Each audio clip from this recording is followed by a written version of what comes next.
Okay, so you're ready to screen print. You want to make sure you have everything that you need to screen print gathered together and arranged in a way that makes sense. So this screen is ready to be printed. I just want to go over what has been done here. So first things first, you have a registration flap taped down to your baseboard.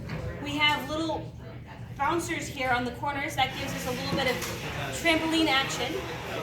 The edges of the screen have been taped off with packaging tape. It is firmly locked in place. So you kind of try to jig it a little bit to left to right and make sure that it feels secure.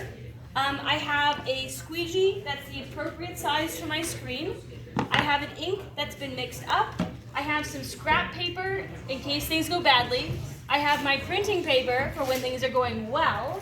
I have everything laid down with newspaper because you're a mess. I also have my apron on. So these are all the things I want to make sure that I've got. I've also got a damp paper towel for when I get ink on my fingers. All right, so I've got pretty much everything I need here. So my next step is actually just to print. So I'm gonna go ahead and pull the first print and you guys can see that. So I wanna run, ooh, that's a little bit too much. That's a little bit more ink than I wanted. It's still fine.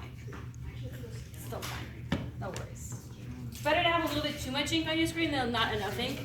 So for this first step, I'm gonna flood it. I'm gonna hold it up like this, and I'm gonna gently hit it with a sort of 45-degree angle, not a lot of pressure. So I'm gonna just drag the ink across, and that fills the mesh with ink. Now I'm gonna go in again, and kind of hold it down firmly at that 45-degree angle, and firmly drag it across. And then I check the mesh to make sure it's fully printed everywhere. And it looks like it did.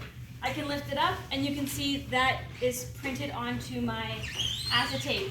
So this method of printing, I can actually use this acetate as a way to tell where I am lining this up. So I can actually use this, line it up exactly the way it needs to print. Just tap it around until it's perfect.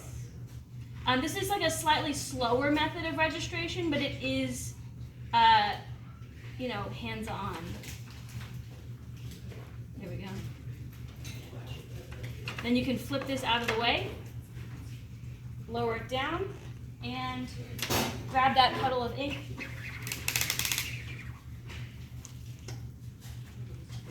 You always want to make sure you peel it off if it's stuck to your screen, and flood it back.